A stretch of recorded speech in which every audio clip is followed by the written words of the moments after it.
आइए जानते हैं आज के प्रमुख अंतर्राष्ट्रीय खबरों को, लेकिन उससे पहले एक नजर हेडलाइंस पर। 22 राज्यों में आंधी तूफान बारिश का अलर्ट, 70 की रफ्तार से चलेगी हवा। ट्रंप की वो धमकी जिस पर भड़का Iran. King of the north जो बनना चाहते हैं ब्रिटेन के अगले प्रधानमंत्री। हॉर्मुज युद्ध की पूर्व स्थिति में कभी नहीं लौटेगा, ईरान के मुख्य वार्ताकार का बड़ा ऐलान। औरतों पर जुल्म हो रहा है और बात मेरे कपड़ों की हो रही है। डोनाल्ड ट्रंप से ईरानी पीएम नेतन्याहू के बारे में अब क्या कहा। ईरान ने कहा ट्रंप की धमकी के बाद अमेरिका के साथ हमने मीटिंग बीच में छोड़ दी थी। धुरंधर की राह पर वेलकम टू द जंगल, कमाई के लिए मेकर्स ने आजमाया पैतरा। 48 गेंदों में कूट दिए 142 रन और सबसे तेज शतक। और फीफा वर्ल्ड कप 2026 मेसी ने रचा इतिहास। मौसम विभाग ने एक बार फिर बारिश के साथ साथ आंधी तूफान का अलर्ट जारी किया है। दिल्ली से लेकर यूपी और जम्मू कश्मीर से लेकर पूर्वोत्तर के राज्य असम, मेघालय, त्रिपुरा सहित पूरे 22 राज्यों और केंद्र शासित प्रदेशों में मौसम को लेकर चेतावनी जारी की गई है। आईएमडी के अनुसार 28 जून तक अरुणाचल प्रदेश, असम, मेघालय, नागालैंड, मणिपुर, मिजोरम और त्रिपुरा में काफी व्यापक स्तर पर बारिश होने की संभावना है। आईएमडी के मुताबिक पिछले साल 2025 में मानसून 26 मई को ही पूर्वोत्तर के अधिकांश हिस्सों में पहुंच गया था, इसलिए इस साल मानसून का आगमन अपेक्षाकृत देर से हुआ। मानसून के आगे बढ़ने से पूरे क्षेत्र में अच्छी बारिश की उम्मीद है। मौसम विभाग के अलर्ट के मुताबिक 70 किलोमीटर प्रति घंटे की रफ्तार से हवाएं चल सकती है। इस आंधी तूफान से किसानों की फसलें बर्बाद हो सकती है। ईरान और अमेरिका के बीच स्विट्जरलैंड में शांति वार्ता का आयोजन किया गया था, लेकिन ईरानी डेलीगेशन गुस्से में वार्ता से वॉकआउट कर गई थी। अब ईरानी वार्ताकार मोहम्मद बाघेर गालिबाफ ने अमेरिका के साथ वार्ता का पूरा ब्यौरा दिया है। उन्होंने कहा कि तेहरान ने अमेरिका के दबाव को ठुकराते हुए बातचीत की मेज छोड़ दी। ईरानी पार्लियामेंट के स्पीकर गालिबाफ ट्रंप की धमकियों का हवाला देते हुए बताया कि ईरान किसी के दबाव में बात नहीं कर सकता। उन्होंने मीडिया से बात करते हुए बताया कि अमेरिकी राष्ट्रपति डोनाल्ड ट्रंप की धमकियों के बाद ईरान बातचीत से बाहर हो गया और अमेरिका से सीधी मीटिंग से मना कर दिया।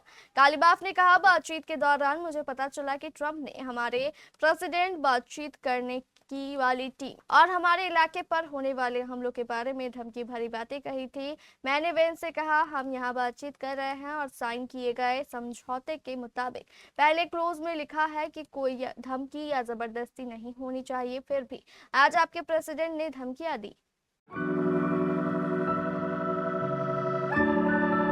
एंडी बर्नहम की लेबर पार्टी का लीडर बनने की चाहत नई नहीं थी। 10 साल से भी ज्यादा समय पहले उन्होंने 2 बार पार्टी के शीर्ष पद के लिए चुनाव लड़ा था, लेकिन उन्हें सफलता नहीं मिली। अब कई लेबर सांसद उन्हें पार्टी के लिए फिर से मजबूती हासिल करने का सबसे बेहतर विकल्प मान रहे हैं। पार्टी कई महीनों से जनमत सर्वेक्षणों में पिछड़ रही है और मई में हुए चुनावों में उसे बड़ा झटका लगा है।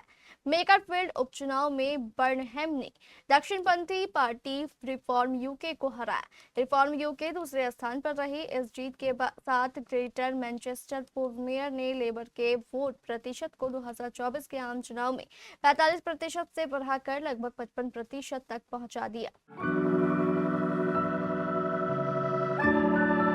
ईरान ने कहा है कि हॉर्मुज जलजम मध्य के रास्ते जहाजों की आवाजाही पर कभी भी पहले की तरह नहीं होगी और इस अहम जलमार्ग का प्रबंधन तेहरान अपनी शर्तों पर करेगा। ईरान के मुख्य वार्ताकार और ईरानी संसद के स्पीकर मोहम्मद बागर गालिबाफ ने स्विट्जरलैंड वार्ता से लौटने के समय यह बात कही। गालिबाफ ने कहा कि हॉर्मुज जलजम मध्य का प्रशासन कभी भी युद्ध से पहले वाली स्थिति में नहीं लौटेगा। स्विट्जरलैंड से लौटते हुए उन्होंने कहा, युद्ध की शुरुआत में ही साफ तौर पर कहने वालों में मैं सबसे आगे था कि सभी को यह पता होना चाहिए कि हॉर्मुज जलजम मध्य का प्रबंधन कभी भी वैसा नहीं होगा जैसा युद्ध से पहले था। गालिबाफ ने ईरानी वार्ताकारों की इस बात के लिए तारीफ की कि उन्होंने सैन्य कार्रवाई के बजाय कूटनीति के जरिए अमेरिकी नाकेबंदी हटवाई।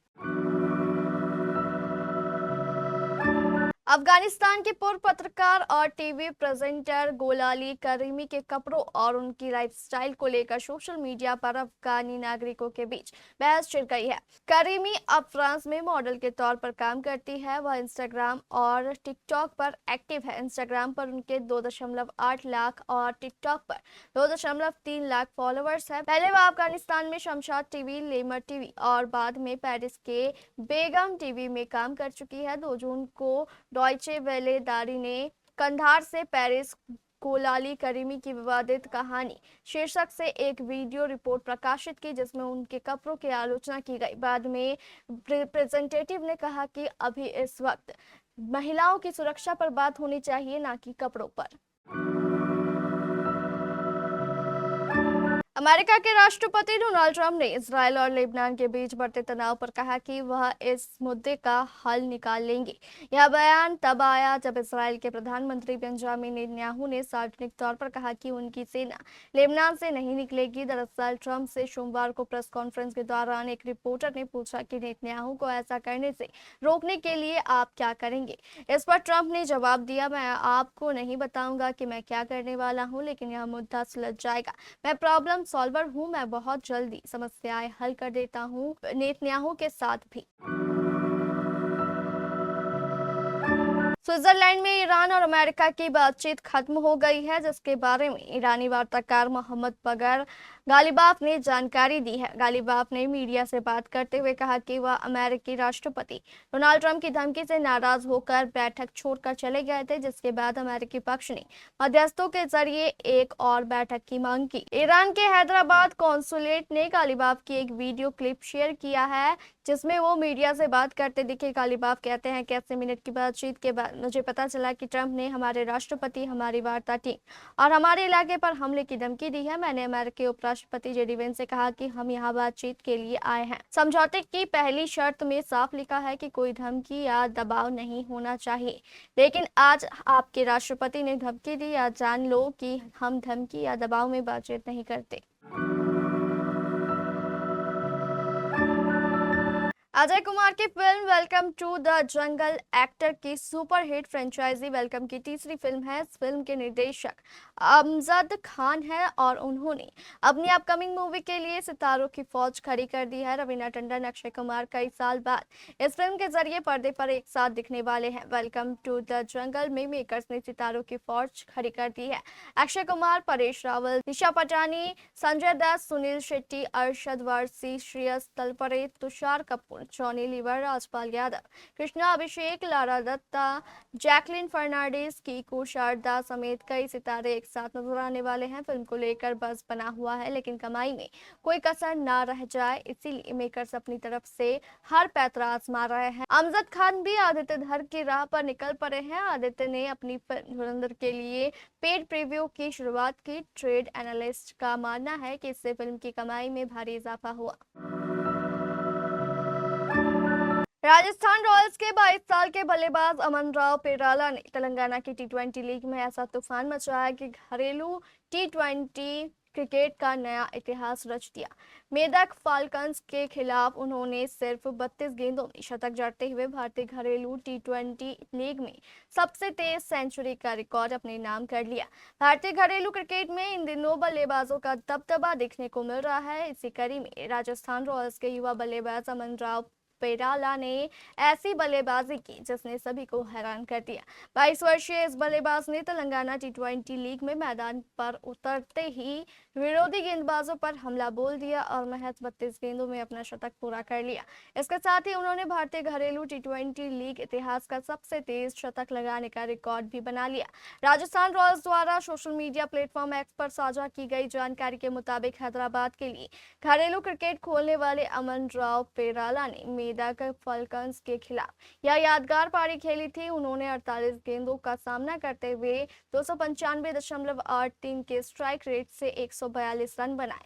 इस दौरान उनके बल्ले से 12 चौके और 13 लंबे छक्के निकले, यानी उन्होंने 126 रन सिर्फ बाउंड्री के जरिए ही बटोर लिए थे।